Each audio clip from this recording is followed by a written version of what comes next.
جی السلام علیکم ناظرین۔ اس ایپیسوڈ میں جب عثمان کا قلعہ کے قلعے پہ حملہ کرتا ہے تو کچھ سپاہیوں کو قلعے کی بیک سائڈ پہ بارود رکھنے کے لیے بھیجتا ہے، تو وہ سپاہی جب قلعے کی بیک سائڈ پہ بارود رکھ کے واپس آتے ہیں تو تھوڑی دیر بعد وہ بارود پھٹ جاتا ہے اور وہاں سے قلعے میں داخل ہونے کے لیے راستہ بن جاتا ہے۔ تو جیسے ہی بارود پھٹتا ہے تو راستہ بننے کے بعد سارے سپاہی اللہ اکبر کا نعرہ لگا کے اندر داخل ہوتے ہیں اور دشمن پہ دھاوا بول دیتے ہیں۔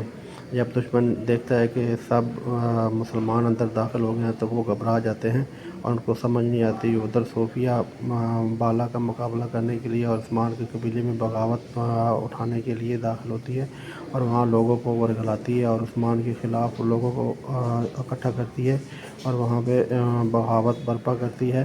اور جب اس بغاوت کا علم بالا کو معلوم ہوتا ہے تو بالا جب لوگوں کو دیکھتی ہے تو وہ بغاوت کے لیے شور شرابہ کر رہے ہوتے ہیں تو بالا ان کو سمجھاتی ہے اور ادھر عثمان کے سپاہی اس کو ختم کرنے کے لیے، اس کو سپاہیوں کو مارنے کے لیے جان اپنی چوکوں پہ ڈال کے دشمن کو شکست دینے کے لیے پرعزم ہوتے ہیں۔ تو عثمان اللہ اکبر کا نعرہ لگا کے اپنے مجاہدوں کو حوصلہ بلند کرتا ہے۔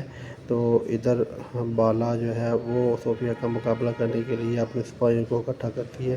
تو بالا اور صوفیہ آمنے سامنے جب ہوتے ہیں تو اس کے سپاہی بالا کے اور صوفیہ کے سپاہی آپس میں گتم لڑائی ہوتی ہے۔ ادھر عثمان اور درگت قلعہ فتح کرنے کے لیے وہاں پہ قیدیوں کو وہاں سے چھڑواتے ہیں اور درگت قیدیوں کو بحفاظت باہر نکالتا ہے۔ ادھر بالا اور اس کے مجاہدین صوفیہ کو شکست فاتح دینے کے لیے میدان میں آ جاتے ہیں۔